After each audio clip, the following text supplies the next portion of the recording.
Parang nagdalawang isip pa si Kim Chu nang sagutin ang tanong kung gusto ba niyang makasama uli si Gerald Anderson sa isang teleserye o pelikula.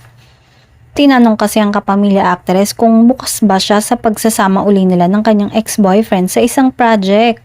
Tugon ni Kim, "Oo, pwede naman siguro. Pero dugtong nito. Ako, ayoko kasing mag-think ng future. Ayokong mag-dwell doon sa pupuntahan ko.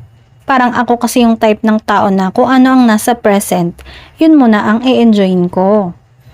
Pero feeling ng ilan, handa si Kim na makasama sa isang serye o movie si Gerald, lalo pat nakamove on naman ito. Pero dahil nandyan na si Paolo, malabo nang mangyari bilang paggalang na din sa aktor o kung papayag ito na makatrabaho niya muli ang ex, baka magpapaalam muna, say pa nila. Samantala, bongga naman ang pagtanggap ng fans ni Kim at Paolo kaya malabo na ipareha sila ngayon sa iba. Hindi maghihiwalay si Kim at Paolo kahit tapos na ang showing sa mga sinihan ng kanilang pelikulang My Love Will Make You Disappear. Ito ang tiniyak rin ni Paolo sa meet and greet nila ni Kim.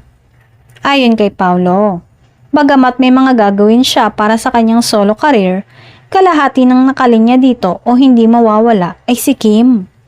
Ani Paolo, may gagawin pa rin naman sila ni Kim na magkasama.